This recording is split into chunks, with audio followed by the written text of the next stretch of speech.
Bwana, natamani kusema hiyo maneno yako wala sio maneno yangu.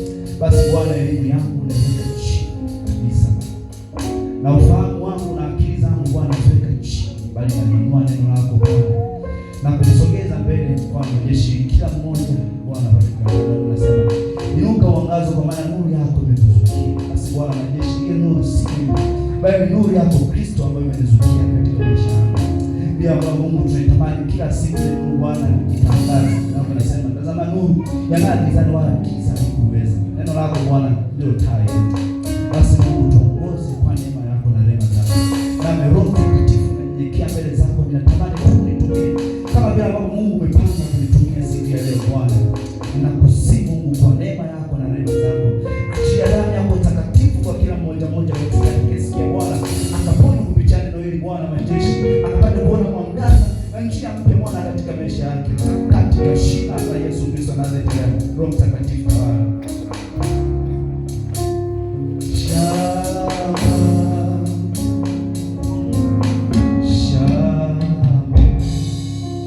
Bwana Yesu asifiwe.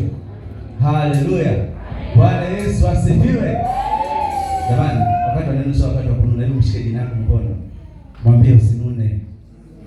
Ni wakati wa neno. Usinune.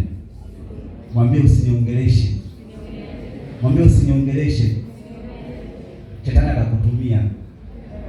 Mwambie shetani atakutumia. Nataka kusikiliza neno la Mungu. Amina, amesemaje? Bwana Yesu asifiwe sana.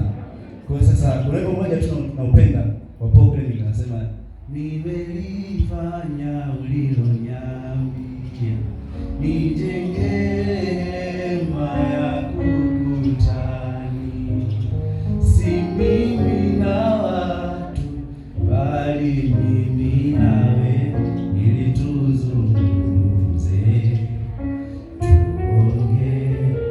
Sasa tuimbe. Bwana Yesu asifiwe sana. Nadhani watu wengi watakuwa wanapenda sana kuimba, lakini tuko kuzungumza na Mungu. Bwana Yesu asifiwe sana. Kwa hiyo tumekuja kuzungumza na Mungu. Leo tunataka kumwambia mwenzako kwamba tusiongee wala usiniongeleshe. Bwana Yesu asifiwe sana. Kwa hiyo natamani tu pay attention wala usiangalie muda. Bwana Yesu asifiwe sana. Na mimi sitopanga kukuchosha. Sitopanga kutumia muda mrefu sana. Natamani nitumie muda mfupi. Bwana Yesu asifiwe sana. Wazungu wanasema as short as possible, sio? Wanajua wenyewe. Bwana Yesu asifiwe sana. Sasa kabla siendelee katika somo, nianze kuzungumza. Natamani tuzungumze mambo ambayo yanatuhusu moja kwa moja, au mambo ambayo yapo kwetu kila siku tunakutana nayo, tunapishana nayo. Wala sijawiwa kuviangalia vitu vigumu katika somo langu la siku ya leo. Nimeamua kuviangalia bei ya juu ambapo kila mtu anaviona na kila mtu anafahamu. Bwana Yesu asifiwe sana. Usichukulie kwamba niko ugumu au mzito. Sababu watu wengine wanachukulia hivyo, na ninaanza kusema hivyo. Bwana Yesu asifiwe sana. Sasa tupo katika nyakati za teknolojia tunasema. Bwana Yesu asifiwe sana. Tunasema tupo katika nyakati za utandawazi. Kila kitu kinaonekana. Bwana Yesu asifiwe sana. Kitu ambacho kinafanyika Marekani sasa hivi naweza nikakiona hapa.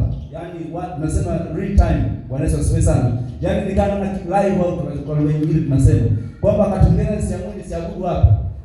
Nikaamua nifuatilie kanisa moja liko huko labda Marekani. Wanachangilia ambao wanaonyesha live. Kwa kana rekodi na mimi kani ninao moja kwa moja. Si ndio?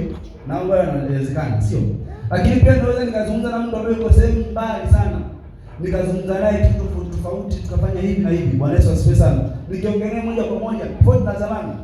Teknolojia wakati inakuwa imepita katika hatua tofauti. Sasa sisi tunakuja kuiona tu.